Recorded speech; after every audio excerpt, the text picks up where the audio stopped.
Élie doit-il revenir? Cette question est revenue tellement de fois sur le tapis lorsque j'étais enseigné par un pasteur. Et ça fait déjà 10 ans maintenant. Et des réponses aussi, j'en ai vraiment reçu plusieurs, différentes les unes des autres, selon les tendances religieuses.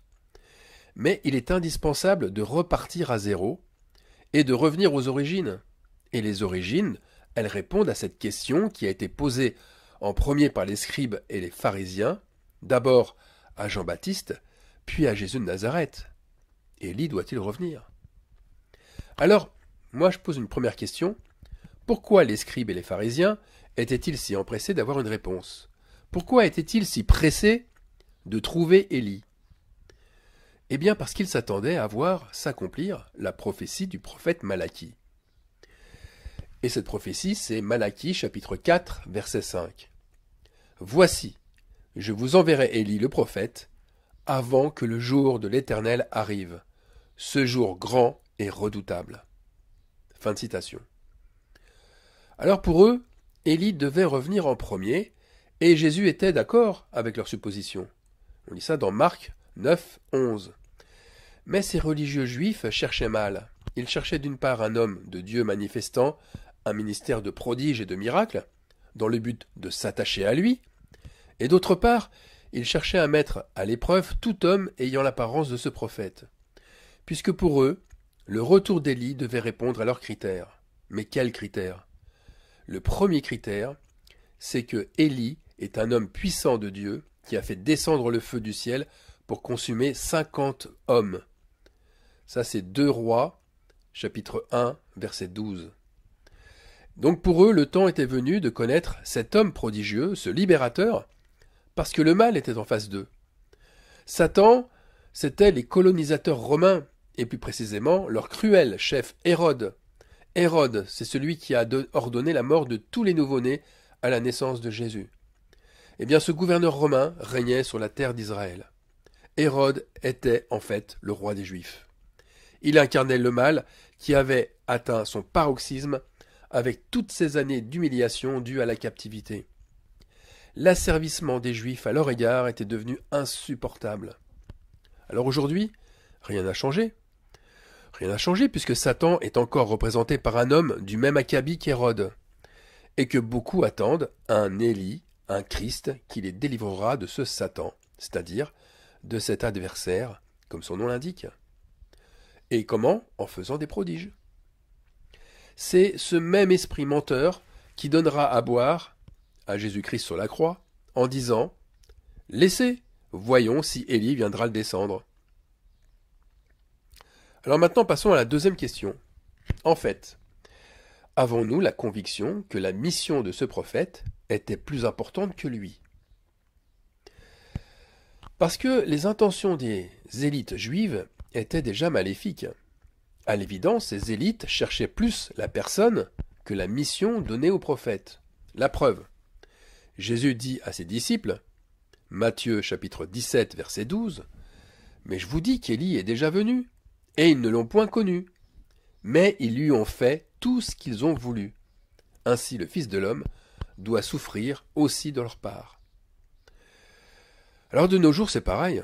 Un peuple de chrétiens comme un peuple de juifs cherche aussi leur libérateur, un libérateur identique puisqu'ils l'attendent sous une forme humaine. Ils n'ont pas les yeux rivés sur la mission, ils ont les yeux rivés sur l'identité de la personne.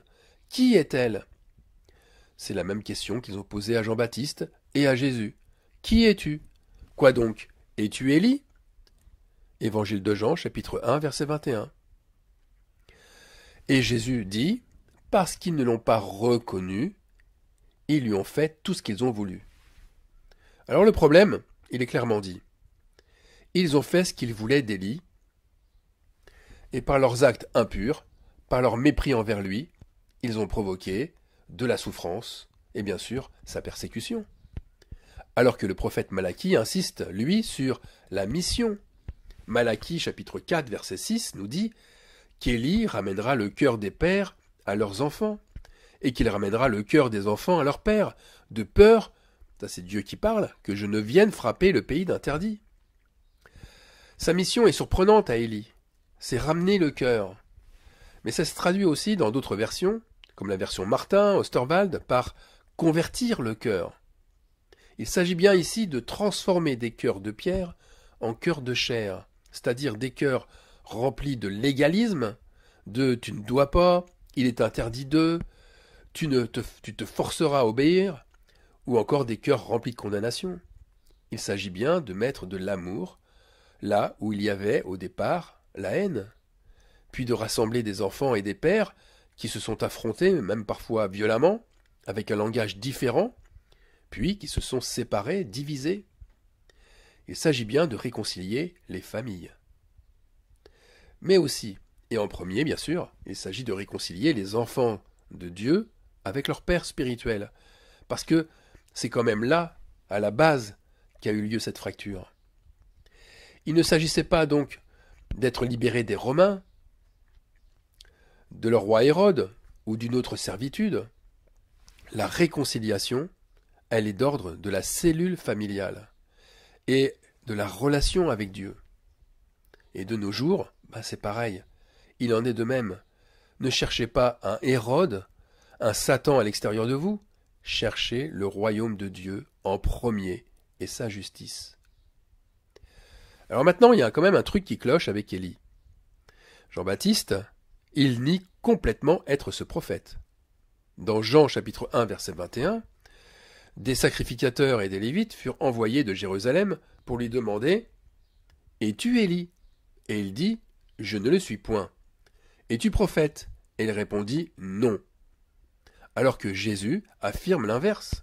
Matthieu chapitre 11 versets 13 à 15, voilà ce qu'il dit. « Car tous les prophètes et la loi ont prophétisé jusqu'à Jean. Et si vous voulez le comprendre, c'est lui qui est l'Élie qui devait venir. Que celui qui a des oreilles pour entendre, entende. » Alors Jésus dit un mystère que beaucoup n'entendent pas, un mystère que beaucoup ne comprennent pas. Ceux qui ont des oreilles comprennent seulement. Alors la troisième question, pourquoi Jean-Baptiste nie être Élie, et de surcroît, pourquoi il nie être un prophète alors qu'à l'évidence, il l'est bien? Alors, tout d'abord, on va passer par les témoins. Il y a deux témoins qui rendent la vérité, et qui rendent la vérité selon la loi de Moïse. Et le premier témoin, c'est Jésus-Christ. On a entendu son témoignage. Mais le deuxième témoin, c'est l'ange Gabriel, qui prophétisa à Zacharie, le père de Jean-Baptiste, que son fils, et là je vous lis ce qui est écrit dans un évangile, que son fils sera grand devant le Seigneur. Il ne boira ni vin ni liqueur enivrante, et il sera rempli de l'Esprit Saint dès le sein de sa mère. Et au verset 16, on voit il ramènera plusieurs des fils d'Israël au Seigneur, leur Dieu. Et verset 17, il marchera devant Dieu avec l'esprit et la puissance d'Élie pour ramener les cœurs des pères vers les enfants et les rebelles à la sagesse des justes, afin de préparer au Seigneur un peuple bien disposé. Alors maintenant que la preuve est faite, pourquoi Jean-Baptiste semble obligé de mentir? Est-ce que c'est une ruse de sa part? Un moyen peut-être d'échapper à une persécution? Rien de tel. C'est ni l'un ni l'autre, c'est rien de tout cela. Le contexte est encore une fois primordial. Jean-Baptiste est venu pour rendre un témoignage, le témoignage à la lumière. Sa mission est de préparer le chemin de Christ. Sa mission est de mettre la lumière, non pas sur lui, mais sur celui qui vient après lui, Jésus-Christ. D'ailleurs, Jean-Baptiste verra Jésus le lendemain, et il dira « C'est lui dont j'ai, après moi, c'est lui dont j'ai dit, après moi vient un homme qui m'a précédé, car il était avant moi. » Eh bien, ça veut dire que c'est encore là une confirmation que Jean passe bien après le Fils de Dieu.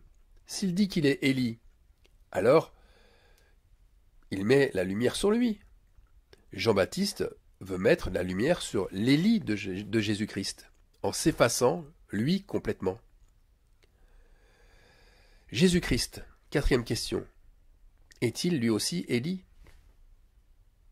Je vais vous dire quelque chose qui est choquant. Il y a deux Élie en même temps pour la première fois. Et le premier doit s'effacer pour laisser la place au deuxième, qui entre parenthèses est le premier. Il y a Élie dans Jean-Baptiste et il y a Élie dans Jésus-Christ. D'abord, Jésus s'associe lui aussi à Élie, et il s'associe par les souffrances qu'il va recevoir. Je vous lis Matthieu, chapitre 17, verset 12, dans une autre version.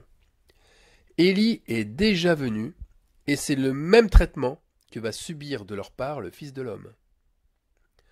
Ensuite, Jésus, en se faisant baptiser par l'Esprit Saint, montre qu'il va plus loin que Jean, mais aussi sans omettre de continuer ce qu'il a commencé. Je le redis, si on considère Élie comme une personne, on ne voit plus la mission, et on reste aveugle sur les intentions de Jean-Baptiste et de Jésus. On ne voit que les hommes, la chair, ce qui frappe le regard, et non l'esprit. Pour Jésus-Christ, Élie est en lui, de la même façon qu'il a été lors de la transfiguration. Le mystère de la transfiguration, le mystère de ce prodige, c'est que Jésus est caché en Élie, comme Élie est caché en Jésus-Christ. Là, je vous renvoie sur un ancien message qui s'intitule « La transfiguration, le retour du Seigneur ». Maintenant, passons à la cinquième question. Mais en quoi la mission d'Élie est-elle aussi celle de Jean-Baptiste et de Jésus-Christ? Voilà la réponse. La mission a pour but de préparer un peuple bien disposé, c'est-à-dire un peuple prêt à recevoir l'Esprit Saint. Et cela demande en premier à convertir justement son cœur. Rappelons-nous cette vocation d'Élie. Jean baptisait dans le Jourdain. Marc chapitre 1 verset 4 nous dit que Jean parut baptisant dans le désert et prêchant le baptême de repentance pour la rémission des péchés. Mais il faut dire aussi que Jean a été agressé, méprisé, parce qu'il disait à la foule, il disait la vérité. Et il disait à la foule, produisez donc des fruits dignes de la repentance. Et il l'interpellait en disant, race de vipères, qui vous a appris à fuir la colère à venir? Jean, en parlant de colère à venir, est-ce qu'il ne dit pas ce qu'annonce Élie avec le jour de l'Éternel qui arrive, ce jour grand et redoutable? D'autre part, Élie est très mal accepté. Il est mal accepté par beaucoup quand il dévoile les ténèbres des gens. Élie dénonçait à son époque les ténèbres du roi Akab et de sa femme Jézabel. Mais pas seulement. Il dénonçait aussi les ténèbres de tous ceux qui les suivaient, tous ces innombrables faux prophètes qui gravitaient autour d'eux. Et là, plusieurs siècles plus tard, beaucoup viennent à Jean-Baptiste pour se faire baptiser. Mais n'ont-ils pas, eux aussi, à l'intérieur, des cœurs durs, non convertis? Craignent-ils Dieu, réellement? N'ont-ils pas dans leur cœur cette idolâtrie du faux prophète? Quant à Jésus, est-il différent dans sa mission lorsqu'il dévoile les ténèbres des scribes et des pharisiens? Est-il différent quand il dit, et je cite, « Vous ressemblez à des sépulcres blanchis qui paraissent beaux au dehors, et qui au dedans sont pleins d'ossements, de morts et de toute espèce d'impureté. Vous de même, au dehors, vous paraissez juste aux hommes, mais au dedans, vous êtes pleins d'hypocrisie et d'iniquité. » Pour Jean, comme pour Jésus, ceux qu'il rencontre, ne doivent-ils pas tous convertir leur cœur? La mission d'Élie entraîne les mêmes conséquences que Jésus explique dans Marc chapitre 9, verset 12. Jésus revient sur les Écritures anciennes et pose la question. Pourquoi est-il écrit du Fils de l'homme qu'il doit souffrir beaucoup et être méprisé? Voyez le signe de la venue d'Élie. Il est confirmé par l'éternel mépris dont il fait l'objet. Alors finissons par cette sixième question, et qui est en fait l'intitulé de mon message. Élie doit-il revenir? Eh bien oui, évidemment. Évidemment, Élie doit revenir au XXIe siècle, comme il l'a déjà fait à chaque génération. Jésus l'annonce ainsi dans Marc chapitre 9, verset 12. Jésus leur répondit, Élie viendra, premièrement, et rétablira toutes choses. Ce prophète a la mission de rétablir la vérité. Il a la mission de montrer le mensonge. Dans quel but? Pour que chaque croyant fasse un choix raisonné. La vérité a été grignoté par le mal. Nous devons retrouver la nourriture spirituelle qui a été dévorée par les démons. Mais là aussi, celles et ceux qui chercheront un homme ne le trouveront pas. Ils croiseront peut-être cet homme, mais ne le reconnaîtront pas. Pire, ils le mépriseront, le chasseront, le persécuteront, le traiteront d'imposteur. Par contre, ils en trouveront d'autres. Ils publieront, cette fois-ci, leur nom.